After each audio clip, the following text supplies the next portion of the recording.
Assalamualaikum warahmatullahi wabarakatuh. Taruna-taruniku yang soleh-soleha, ketemu lagi dengan Bapak pada kesempatan hari ini dalam pembelajaran pendidikan agama Islam dan budi pekerti. Yang menjadi pembahasan kita adalah pengurusan jenazah. Namun sebelumnya kalian harus membaca Quran Surat Al-Imran ayat 185 dan Quran Surah Al-Jumu'ah ayat 8. Bacaannya sebagai berikut. Bismillahirrahmanirrahim.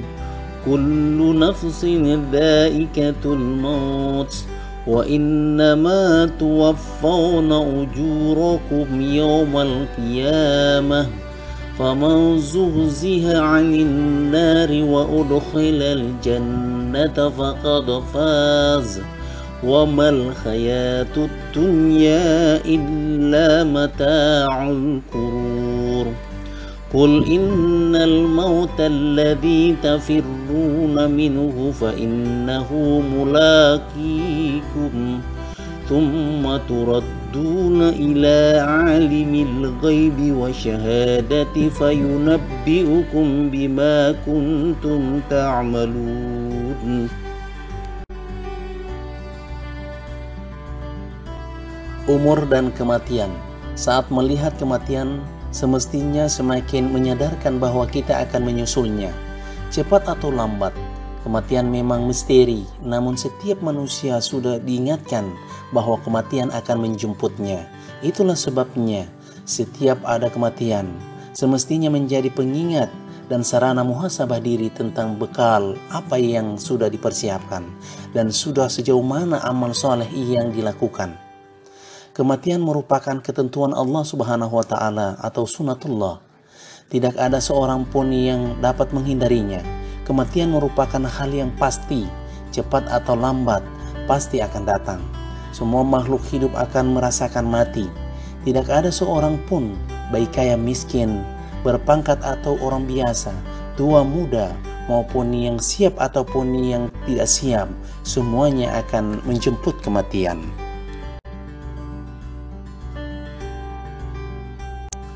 Menjelang kematian, setiap manusia mengalami sakaratul maut. Ada beberapa hal yang perlu dilakukan saat kondisi kritis ini. Baik kita sebagai keluarga, karib kerabat atau orang terdekat, antara lain mentalkinkan atau menuntun bacaan tauhid di telinga seseorang dengan suara jelas dan tegas.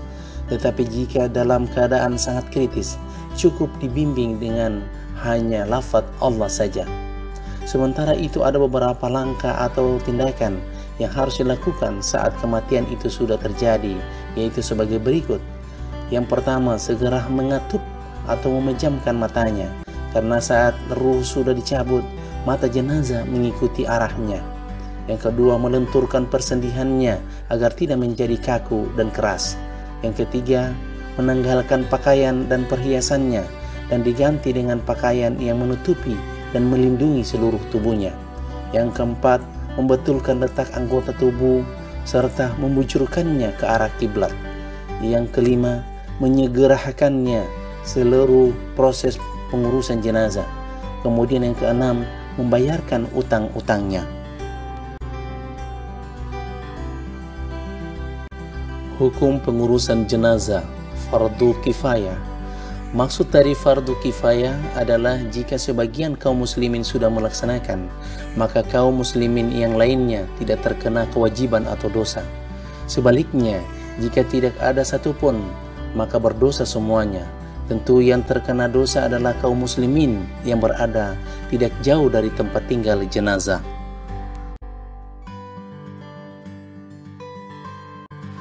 Mengurus jenazah meliputi 4 kegiatan. Yang pertama, memandikan. Yang kedua, mengkafani. Yang ketiga, menyalatkan. Dan yang keempat, menguburkan. Berikut rincian masing-masingnya.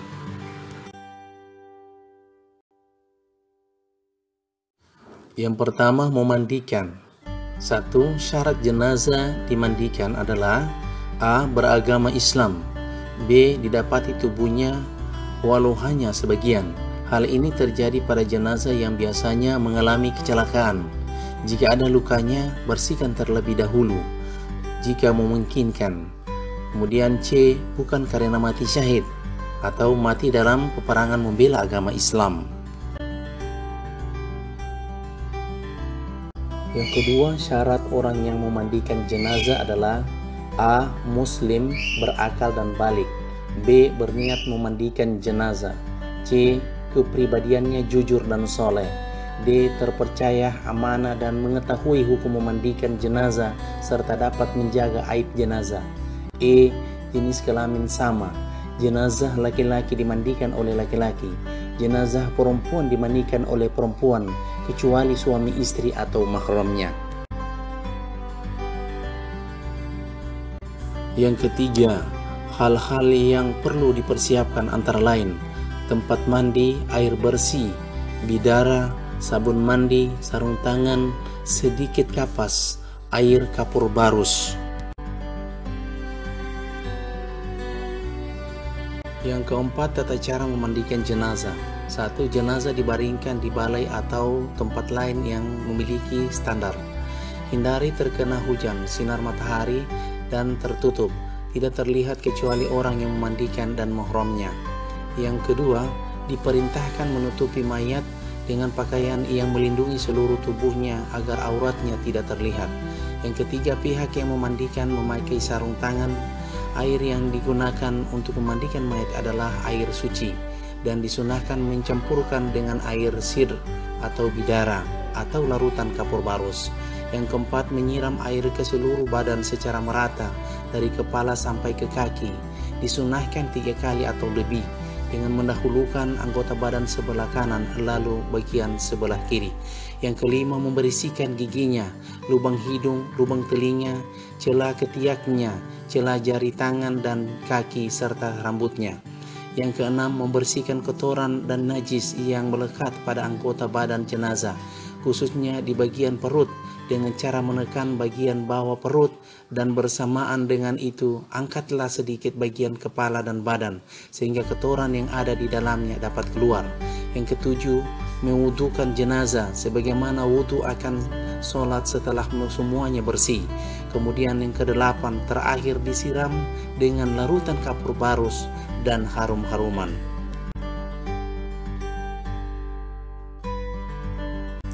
Mengkafani jenazah adalah menutupi atau membungkus jenazah dengan sesuatu yang dapat menutupi tubuhnya, walau hanya sehelai kain dari ujung rambut sampai ujung kaki.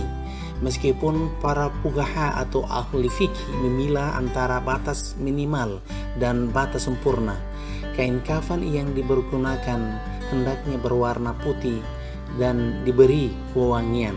Bila mengkafani lebih dari ketentuan batas, maka hukumnya makruh sebab dianggap berlebihan. Batas minimal mengkafani jenazah, baik laki-laki maupun perempuan, adalah selembar kain yang dapat menutupi seluruh tubuh jenazah. Sedangkan batas sempurna bagi jenazah laki-laki adalah 3 lapis kain kafan. Sementara untuk jenis perempuan adalah 5 lapis, terdiri dari 2 lapis kain kafan, ditambah kerudung, baju, dan kain. Hal-hal yang disunahkan dalam mengkafani jenazah. A. Kain kafan yang digunakan hendaknya kain kafan yang bagus, bersih, dan menutupi seluruh tubuh jenazah. B. Kain kafan hendaknya berwarna putih. C. Jumlah kain kafan untuk jenazah laki-laki 3 lapis, sedangkan bagi jenazah perempuan 5 lapis. Sebelum kain kafan digunakan untuk membungkus dan mengkafani jenazah, kain kafan hendaknya diberi wewangian terlebih dahulu. Beberapa hal yang perlu diperhatikan dalam mengkafani jenazah.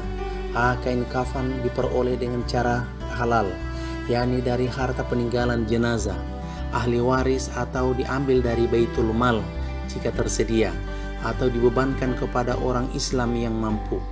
B. Kain kafan hendaknya bersih, berwarna putih, dan sederhana, tidak terlalu mahal dan tidak terlalu murah. Tata cara mengkafani jenazah. Mengkafani jenazah dibagi menjadi 2 berdasarkan jenis kelaminnya. Rinciannya sebagai berikut.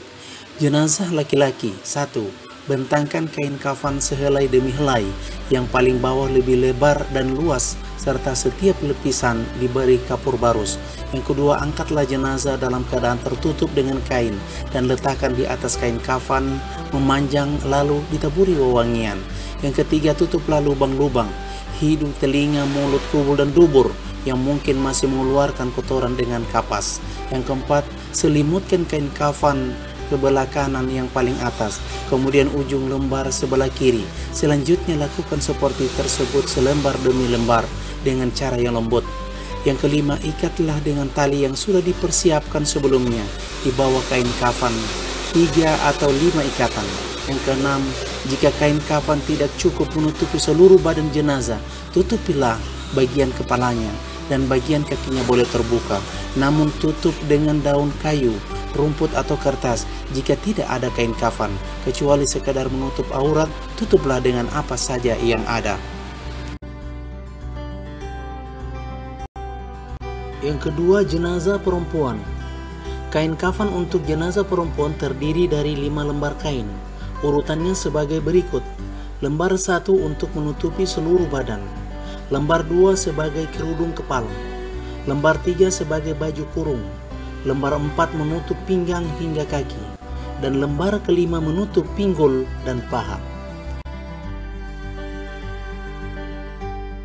Tata cara mengkafani jenazah perempuan adalah sebagai berikut. 1. Susun kain kafan yang sudah dipotong-potong untuk masing-masing bagian dengan tertib. Lalu angkatlah jenazah dalam keadaan tertutup dengan kain dan letakkan di atas kain kafan sejajar, serta taburi dengan wewangian atau dengan kapur barus. Yang kedua, tutuplah lubang-lubang yang mungkin masih mengeluarkan kotoran dengan kapas. Yang ketiga, tutupkan kain pembungkus pada kedua pahanya. Yang keempat, pakaikan sarung, juga baju kurung. Yang kelima, rapikan rambutnya lalu julurkan ke belakang. Yang keenam, pakaikan kerudung. Yang ketujuh, membungkus dengan lembar kain terakhir dengan cara menemukan kedua ujung kain kiri dan kanan, lalu digulungkan ke dalam. Yang kedelapan, ikat dengan tali pengikat yang telah disiapkan. Menyalatkan jenazah. Proses ketiga setelah jenazah itu dikafani adalah menyalatkan. Adapun ketentuan sebagai berikut. Pihak yang paling utama menyalatkan jenazah. Urutan pihak yang paling utama untuk mensalatkan jenazah adalah: yang pertama, orang yang diwasiatkan oleh si jenazah dengan syarat tidak fasik atau tidak ahli bid'ah. Yang kedua, ulama atau pemimpin terkemuka di tempat tinggal jenazah. Yang ketiga, orang tua si jenazah dan seterusnya ke atas. Yang keempat, anak-anak si jenazah dan seterusnya ke bawah. Yang kelima, keluarga terdekat. Dan yang keenam, kaum muslimin seluruhnya.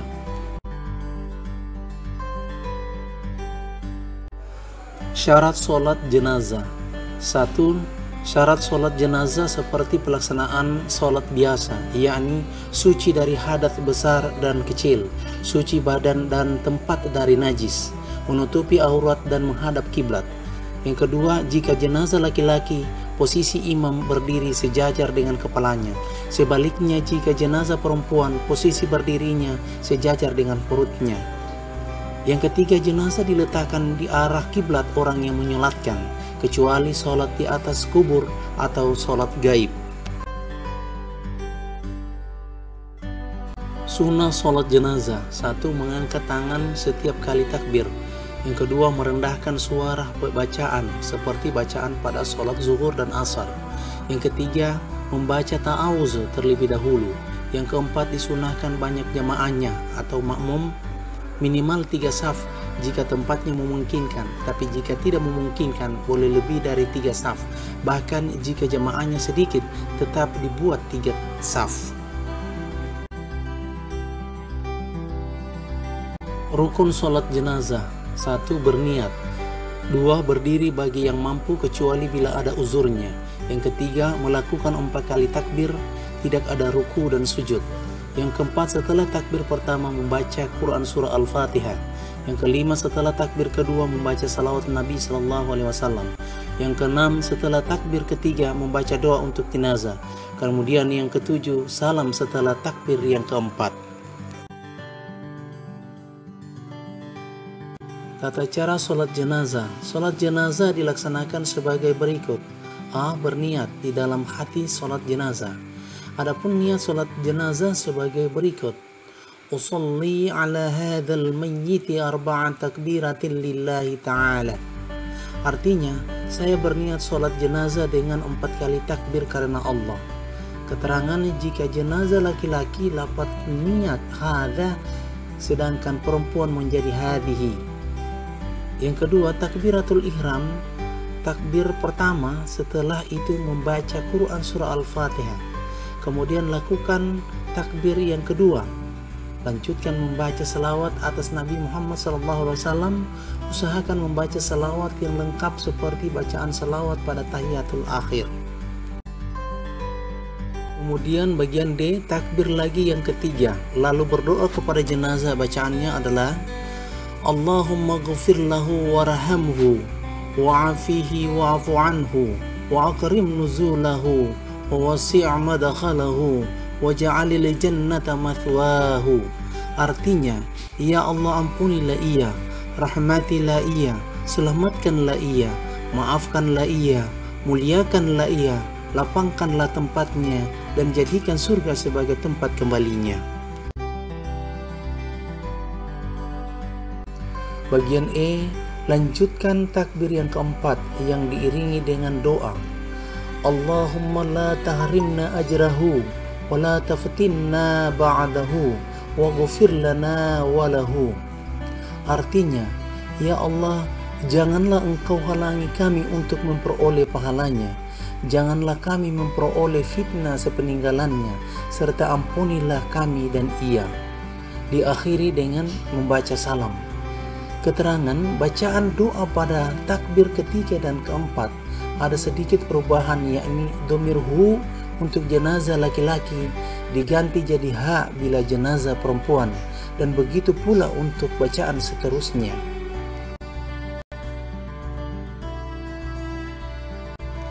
Menguburkan. Ada beberapa ketentuan terkait dengan menguburkan jenazah, yaitu sebagai berikut. Yang pertama, sunnah menguburkan. 1.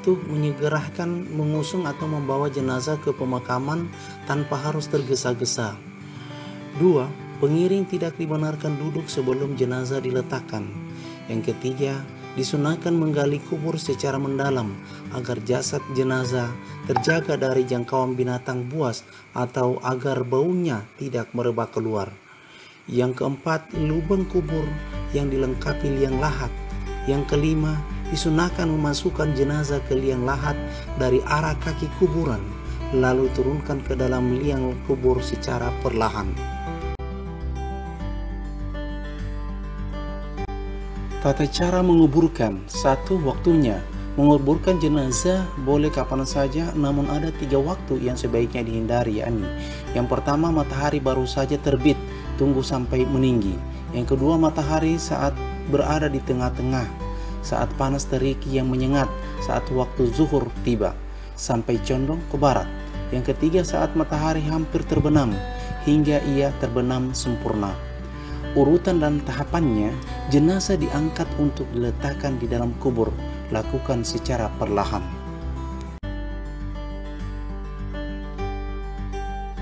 Urutan dan tahapannya. 1. Jenazah diangkat untuk diletakkan di dalam kubur, lakukan secara perlahan. Yang kedua, jenazah dimasukkan ke dalam kubur dimulai dari kepala terlebih dahulu dan dilakukan lewat arah kaki. Jika tidak memungkinkan, boleh menurunkannya dari arah kiblat. Yang ketiga, di dalam liang lahat, jenazah diletakkan dalam posisi miring di atas lambung kanan bagian bawah dan menghadap kiblat. Yang keempat, pipi dan kaki jenazah supaya ditempelkan ke tanah dengan membuka kain kafannya, begitu pula tali-tali pengikat dilepas. Yang kelima, waktu menurunkan jenazah ke liang lahat, hendaknya membaca doa sebagai berikut. Bismillahi wa ala millati rasulillah, yang artinya dengan menyebut nama Allah dan berdasarkan mila ajaran tuntunan Rasulullah SAW. Yang ketujuh, setelah jenazah diletakkan di dalam rongga liang lahat dan tali temali selain kepala dan kaki dilepas, maka rongga liang lahat tersebut ditutup dengan papan atau kayu atau bambu dari atasnya agak menyamping. Yang kedelapan, setelah itu keluarga terdekat memulai menimbun kubur dengan memasukkan 3 genggaman tanah yang dilanjutkan menimbun sampai selesai. Yang kesembilan, hendaknya meninggikan makam kira-kira sejengkal sebagai tanda agar tidak dilanggar kehormatannya. Yang ke-10, kemudian ditaburi dengan bunga sebagai tanda sebuah makam dan dipercikan air yang harum dan wangi. Yang ke-11, setelah selesai penguburan diakhiri dengan doa yang isinya antara lain memohon ampunan, rahmat, keselamatan, dan keteguhan di dalam menjawab beberapa pertanyaan dari malaikat Mungkar dan Nakir.